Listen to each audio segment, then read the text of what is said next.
Good afternoon, ladies and gentlemen, and welcome back to another episode of Space Brain Ripped Teeth. For today's episode, you're joined by me, Joshua, to my left, Hannah, in the middle we have Samara, and on the far end we have Ariana.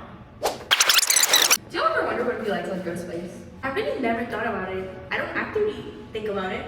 I actually don't even want to be an astronaut. Why should I think about it? But like, if it's like free, you're telling me you wouldn't want to go?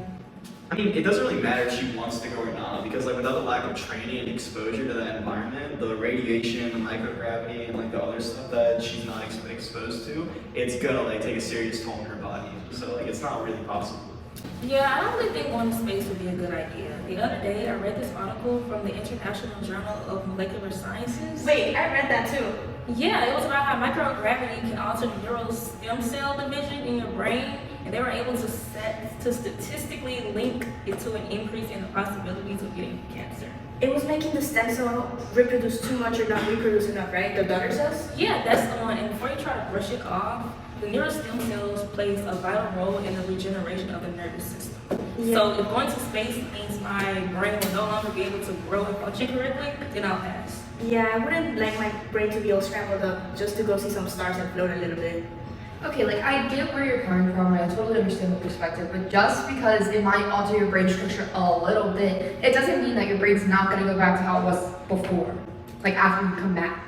Yeah, I mean, she's not completely wrong. Like, I read this article from some scientist reports, and this group of scientists conducted an experiment using both seasoned and unseasoned astronauts, meaning like astronauts that went to space and ones that were trained to go to space but hadn't actually gone there. And they kind of analyzed their brains to see how space travel had affected their chemistry and whatnot. And it's particularly the perivascular spaces and how the effect that had on their brains. It was interesting.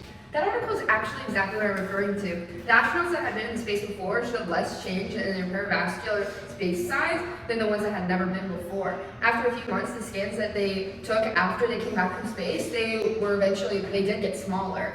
But the people that had already went, they got smaller more than the other people that didn't go before. You said her what? How is that even related to what we're talking about? Your perivascular spaces in your brain. You're sitting here, you're worried about, oh my brain. Literally, your perivascular spaces are one of the most important parts of your brain when it comes to maintaining homeostasis and fluid drainage. So the perivascular spaces cover the arteries in your brain, and that's where all the fluid is. So whenever they're bigger, they messes with your white matter. Whereas when they're smaller and their normal size, then that's good for drainage and homeostasis and everything. So you're telling me that you would risk messing up the part of your brain that keeps it in balance just for some stars and weightlessness? That makes no sense to me. I'm not saying that I would, but it's not black and white. There's so much that there's still left to be explored. They just don't know how everything affects them yet. I'm just saying that it might not be so terrible.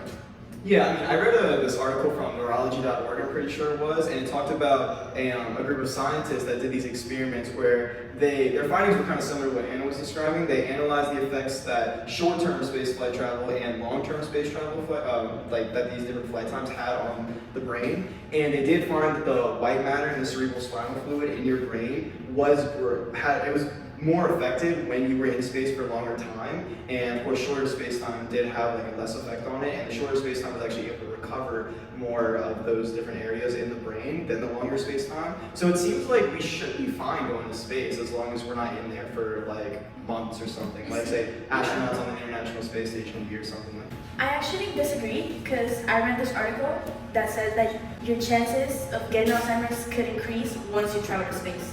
It's from this peer-reviewed website called Plus One, and they did this experiment on mice where they were exposed to cosmic rays and radiation, and the experiment showed that it resulted in a buildup of A beta pathologies that are like a telltale to diagnose Alzheimer's. So if you're telling me I'm going to go to space for a quick trip and then forget everything about it in a couple of years, I'm good.